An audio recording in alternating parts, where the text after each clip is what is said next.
최재천입니다. 최재천의 책갈피 오늘은요, 늘 책 소개할 때 고민되는 게 있습니다. 첫째는 지나치게 제 기호, 아무래도 제가 보고 싶은 책부터 읽게 되잖아요. 그게 가장 걱정이 되고, 저만 관심 있거나 때로는 서평 소개하는 분들의 함정이 있잖아요. 책을 쭉 많이 들추다 보면 통속적으로 보일 수도 있고, 이건 뻔하고 이런 유행은 책들은 있고, 그래서 뭔가 독특하고 희귀하고 그 다음에 기념비적이고 그런 책들을 자꾸 선호하게 됩니다. 근데 이번엔 어쩔 수 없었습니다. 대단히 묵직한 책인데요. 이 책입니다. 2019년에 부의 대절벽이 온다. 경제적으로 대단한 어려움이 온다는 겁니다. 루브르 박물관에 76년이던가요? 그림을 보러 갑니다. 근데 저희들은 명작들, 특히 반복적으로 노출되거나 알고 있는 그림들을 보고 재밌다, 내가 교과서에서 봤어, 사진에서 봤어, 그림에서 봤어, 실물하고 똑같네 마네 뭐 이런 느낌이죠. 근데 이분은 그 루브르 박물관 한 바퀴 쭉 돌아보고 뭘 느낀 줄 아세요? 그림 속에 역사가 있구나, 그림 속에 주기가 있구나, 그걸 찾아냅니다. 나는 그곳에서 다른 사람들과 완전히 다른 뭔가를 봤다. 빛과 어둠의 주기, 인간의 방종과 참의 주기, 즉 예술품에 나타난 호황과 침체를 본 것이다. 나는 그 순간 나를 스스로 주기 전문가로 자리매김했다. 그리스 로마 시대의 그림이나 글씨들, 그렇죠, 특히 조각들, 중세시대 때 성화들, 르네상스 시대의 그림들, 다시 바로크로 갔을 때, 로코코로 갔을 때, 낭만주의 갔을 때, 제1차 세계대전, 그 다음 호황, 또 경제적 불황, 이런 것들이, 그림들이 다 역사가 있을 거 아니에요. 그걸 보면서 자기는 세계사를 주기를 가지고 해석을 해야 되겠다, 이 생각을 했다는 겁니다. 놀라운 발상 아니에요? 전 이런 사람들이 천재라고 생각합니다. 사물을 똑같은 방식으로 접근하고 똑같은 방식으로 해석한다면 70억이 복제인간하고 똑같아지는 거죠. 한국도 마찬가지입니다. 5,100만의 인구가 각기 다른 생각을 가지고 있고, 각기 다른 장점을 가지고 있고, 각기 다른 이견을 가지고 있어야 나라가 발전하는 겁니다. 그래서 이 사람은요, 놀라운 통계들을 많이 가지고 있는데요. 주식시장은 39년마다 최고점에 도달했고, 상품 가격은 30년마다, 경기 호황과 침체 주기는 10년마다. 우리 베이비 부머를 기준으로요, 몇 살 때 돈을 가장 많이 쓸까요? 집안에 돈이 가장 많이 들어갈까요? 미국은 46세입니다. 일본은 47세예요. 국가마다 이 연령은 다르지만 46세를 기준으로 위아래로 1, 2세 정도가 차이가 나는데요. 그 다음에 500년 대혁신주기가 있답니다. 1154년, 1648년, 그 다음 2150년 정점연대, 250년마다 혁명이 온대요. 루터 종교개혁, 미국의 독립혁명, 프랑스 대혁명, 산업혁명, 165년마다 시계추가 좌우로 이동한대요.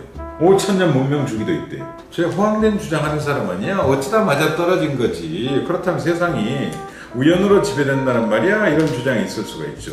근데 이분은 이런 것들을 가지고 주식을 해석합니다.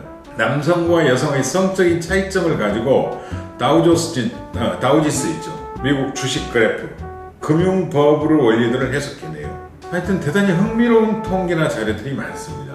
그 다음에요, 여기서 굳이 제가 설명을 드려야 될 게 있는데, 인구 문제를 가지고 인구의 부침이 어떤 영향을 미치느냐. 베이비부머 세대는 확 늘어요. 그럼 그 다음에 인구가 줄었느냐? 절대형 인구가 훨씬 더 늘었어요. 그럼 왜 넌 베이비부머 세대가 훨씬 위험했다고 말하느냐? 그건 참 잘못된 질문이라는 겁니다. 그러니까 미국을 기준으로 이민자가 확 늘었을 때, 애들을 확 많이 낳았을 때, 갑자기 가게나 이런 것들이 확 팽창했을 때하고 서서히 완만하면서 인구가 가는 것과, 소득 수준이 완만하게 가는 것과, 이민자가 서서히 올라가는 건 다르다는 겁니다.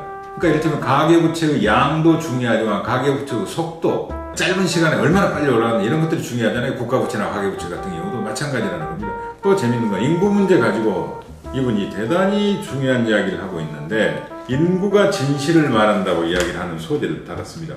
주기를 좌우하는 거대한 세대가 온다는 겁니다. 미국을 기준으로 이렇습니다. 평균 지출이 최고 수준에 도달한 인구가 가장 많은 시기인 1983년부터 2007년 사이에 붐이 조성됐고, 그 뒤 2008년에 경기 침체가 시작됐고 2020년까지 계속된다. 2020년부터는 추세가 완만해가지고 2022년 후반에는 최저 수준에 도달한 뒤 다시 상승할 것이다. 그래서 미국 같은 경우는요, 이번 대통령은 어쩔 수 없이 누가 대통령이 돼도 어려운 대통령이라는 겁니다. 다음 대통령은 누가 돼도 좋은 대통령이라는 거예요. 그런 식으로 주기를 가지고 해석하는데, 인구 문제에 대해서 특별히 강조하고 싶으면 인구가 쭉 상승하는 나라가 있어요. 오스트레일리아, 이스라엘, 뉴질랜드, 노르웨이, 싱가포르, 스웨덴이에요. 이스라엘은 총선 공약 중에 하나가요, 내가 인구를 얼마를 늘리겠다 해요. 외국에 살고 있는 유대인들을 어떻게든 찾아가지고 이쪽으로 이주시켜서 인구를 늘리겠다. 이민을 얼마 받겠다. 이게 중요한 공약 중에 하나거든요. 근데 인구가 그대로 유지되는 나라가 있어요. 캐나다, 덴마크, 프랑스, 스위스, 영국, 미국. 그 다음에 인구가 하강하는 나라가 있습니다. 대표적인 게 중국, 일본, 한국, 독일, 스페인 이런 나라들이에요. 노동시장에 새로 들어오는 사람들보다 은퇴하는 사람들이 많으면 어떻게 됩니까? 예를 들면 일본은 지금 호황이잖아요. 그러니까 단카이 세대라고 1947년부터 일본이 그러니까 계산해보죠. 45전에 제2차 세계대전에서 패망을 하고 46년 근처부터 이제 다 들어오겠죠. 8월 15일 1년간에 걸쳐 다 들어와요. 만주에서 한반도에서 그 다음 남태평양에서 다 들어오죠. 결혼부터 했을 거 아니에요. 남자들 다 죽어났으니까 47년부터 인구 확 늘어요. 그걸 단계 세대 그러고 단가의 세대 그러거든요. 그 친구들이 47년이니까 계산해보세요.